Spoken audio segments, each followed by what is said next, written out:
Welcome to Hope Academy. My name is Mr. O, and today I'm going to be going over the CrackSAT Practice Exam 1 for the SAT Math Level 2, specifically numbers 34 through 36. If you are looking for other problems previously, please do look into our channel to find the prior questions as they have been already covered. But that being said, usually when I do the problems, I usually go over them quickly and then explain in depth how to do the problem so that you could get a good score on this exam. So I'm going to go ahead and get started, number 34 and so on. So 34. Okay.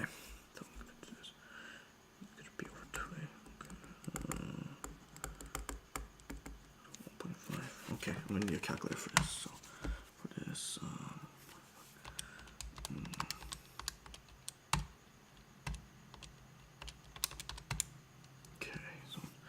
for number 34, my final answer is D. And now I'm going to go ahead and explain to you how I was able to do this question.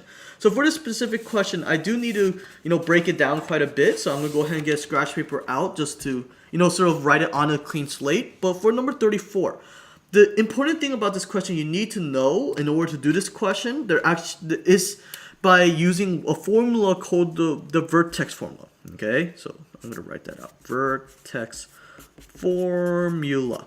And how the vertex formula works is that it's based on the idea of negative b over 2a equals 2x, okay?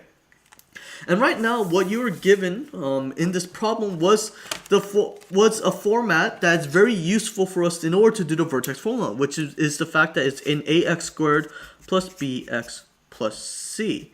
And the equation right now that they gave you was 2x squared minus 6x plus c. And so if we look right here, A and B are going to be shown right here, where A is going to represent 2 and B is going to represent negative 6, and thus how I plugged it into this equation right off.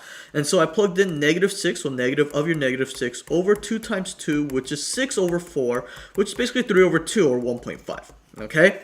And so when I did this computation right off, I knew that if my x value is going to be that case, I could plug it into the current equation that they provided to us to help me find c. Because the important thing you must understand is that if this vertex is the lowest point on this parabola, and is a parabola because of x squared, but it's the lowest point in this parabola, I need to be able to get it to 0. The end result for my y has to be 0 for this vertex. Because that way, when they're mentioning or talking about something that the parabola has to be tangent to it, they're asking you basically to get this parabola to basically touch this surface and come back up like this.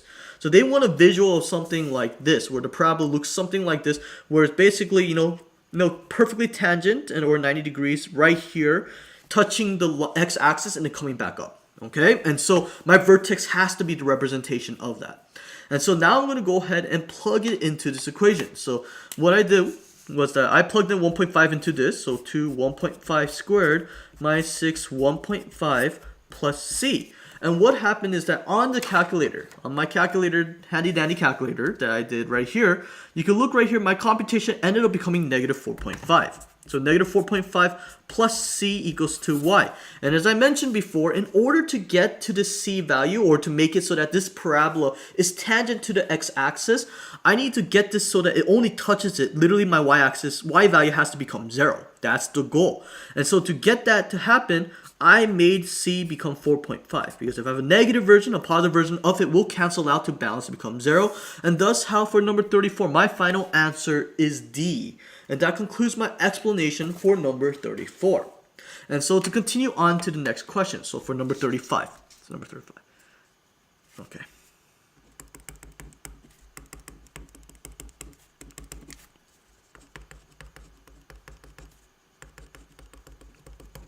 Okay, whatever about this. Okay, so number 35, my final answer for this question is C. And now I'm going to go ahead and explain to you how I was able to get to this answer. So for number 35, the idea behind 35 is a concept called complex numbers. And I'm going to go ahead and write that out.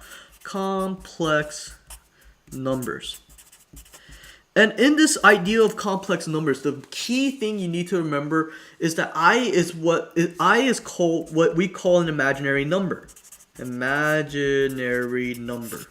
And in this imaginary number, there's one specific rule, key rule you need to know in order to be able to solve any question like this. That I squared will equal to -1. It's the idea that if I square root a negative number or square root -1, technically it does not exist, right? Because if I do 1 times 1 is 1, -1 times -1 is 1 still. So there's no way for me to square root a negative number, thus the existence of what we call complex numbers or imaginary sort of numbers, okay? And so when I was doing this question right off, the question states this. It states that if x equals to I minus 1, and they want you to plug that x into this x squared plus 2x plus 2 to see what you could do or simplify to get to the answer. So that's what I exactly did. So I plugged into here the I minus 1 into here. So I got I minus 1 squared plus 2 I minus 1 plus 2. And if you do box method, foiling, diamond method, whatever method you might know, what's going to result is that it's going to become I squared, and I'm treating I as if it's like a variable like x for now, I squared minus 2i plus 1 plus, and I distributed 2 out to this, 2i minus 2 plus 2. And so now I could simplify some things. For example, the negative 2 and plus 2 I knew right off I could take out, so I took those out. Negative 2i and 2i are the same terms and they're opposite symbols, so I knew these will cancel out. And thus I was left right now with the terms I squared plus 1. But as I mentioned before, there is a special rule. I squared will equal to -1, and thus this I squared will become -1 plus 1, which ends up becoming 0. And thus why, for number 35, my final answer for this question was C. And that concludes my explanation for number 35. And to continue on to the last problem, and so I'm going to go ahead and switch papers here.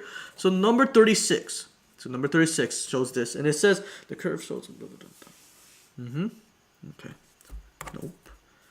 No, that doesn't make sense. That doesn't make sense. Okay. I do want to check that.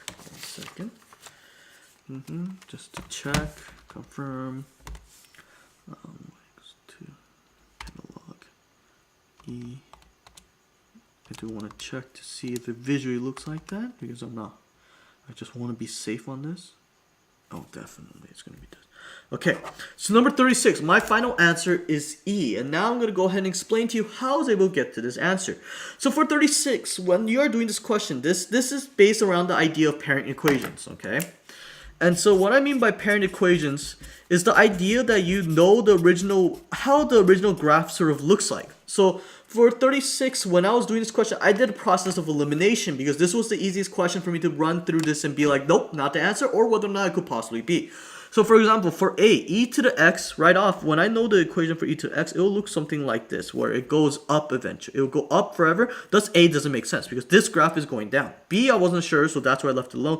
C is going to look like a graph that's going down, like an equation, a linear graph that's going down, thus why C didn't work. And D was a parabola. And this is definitely not a parabola, so it's thus A, C, D automatically you should have been able to take out without having to spend so much time. Now, I got stuck between B and E. And so what I did was that I basically graphed it out. So B, I graphed it out. I noticed that it will go through this axis. And so that's why I know B wasn't the answer, it would be E.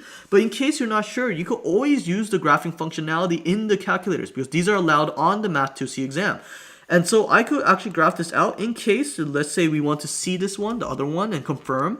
You could, and I'm going to punch it in and graph it out. And thus, when you graph this out, it's going to look like this. And thus, right here, because this is cut off, this is not going to show anyway, so it's okay. Only this part shows, and it looks like this. Thus, why my final answer for number 36 will be E. And that concludes my explanations for today. Thank you so much for watching this video.